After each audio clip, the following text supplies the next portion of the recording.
It's a national disgrace. It is, yeah. It's a disgrace on the whole society. Yes. Do you think other Australians understand what the land means to Aboriginal people? I think some people know about that, but some other people, they need to come and live with Aboriginal people to experience the cultural side of Aboriginal people's life. You know, they need to come and experience customs and culture.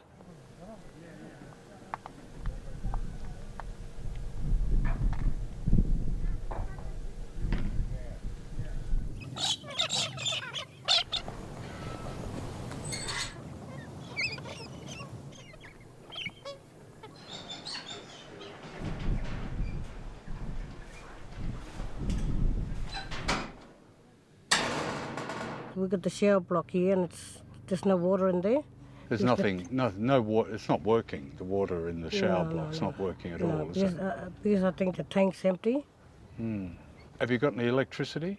We haven't got any electricity. None at all? No power? No power. We've just got a generator to generate the power to the washing machine so we can wash our clothes. How often do they come and collect the rubbish? I don't know. Maybe about a month or... Every month? Probably, yes. Something like that, yeah. So who is obliged to give you the basic services that most Australians take for granted? Nobody really at the moment. No one's obliged?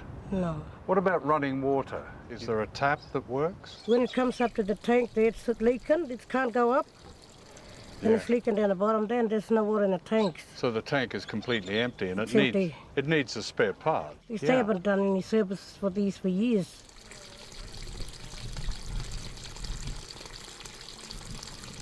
And sanitation, it's not very good, is it? Not really good. Eh? It's disgusting. I had a look at your sanitation. It's pretty bad, isn't it? I've been talking to people to come, build, make new toilets and that, but nothing's been ever done about it. I think all these houses need to be fixed up. When it rains, it's cold. It's cold. Yeah. And it's people can't go out in the rain. It's the cold of the desert, isn't it? Yes. And so. The wind it changes around a lot. It's cold at night.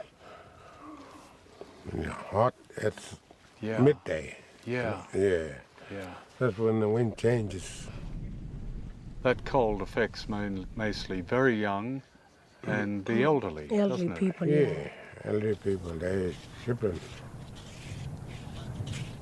See, my auntie, she was the one that was fighting for this place, and then she got dementia, and we took her to be in a safe place, and she doesn't talk to anybody anymore. She just sits there, Yeah, she's got dementia. And she wants to come back home. And now that I'm the one that's going to carry on this fight, and, We at the United Nations come in maybe about 4 or 5 years ago. What did they do? They come here, they took photos of all these tin sheds and stuff, and then they went away, and, we never heard from them. There's no feedback for these people to come in here and take pictures of us, and then they go away, and there's no feedback. Were they surprised by what they saw? I think they were. What I read, they were shocked. They were shocked, yeah, more like it, yeah. They were shocked. Yeah. In fact, one of them, I remember saying, how could this be happening in the heart of Australia, a very wealthy country? Yes. Sometimes I wonder too, because there's a lot of money being wasted here in Alice Springs. They promise, but they don't do nothing. Yeah. And you were telling me you had Julia Gillard's advisor. Did she come here? Yeah, she did. And what advice did she want? He talked a lot. Yeah, but nothing much what I understand. No. What advice did you give her? I gave her advice. I said, I want houses. Can you help us to get houses here? Yeah. And she was going to go back and talk to Julia Gillard and, made all these big promises and didn't actually anything happen. Nobody come back here and told us what's happening. I suppose the question is, there seems to be almost a war of attrition by bureaucracy on Aboriginal people.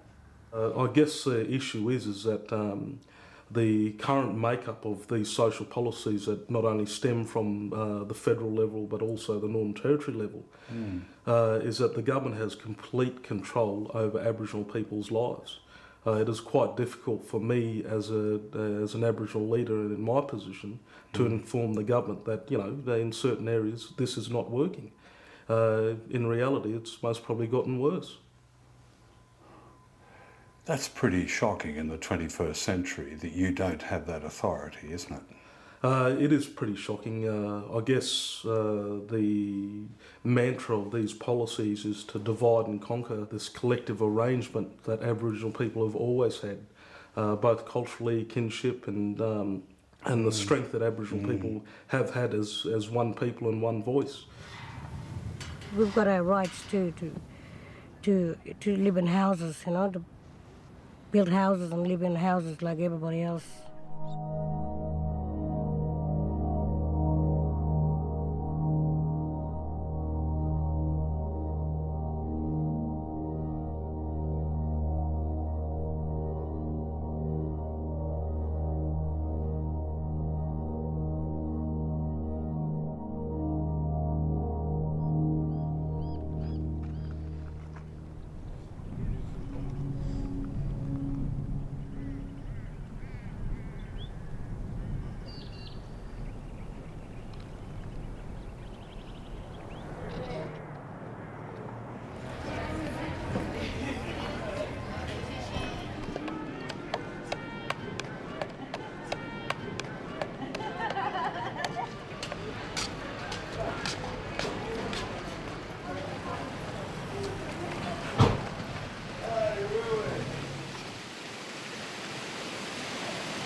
If you had the opportunity to say to the Prime Minister,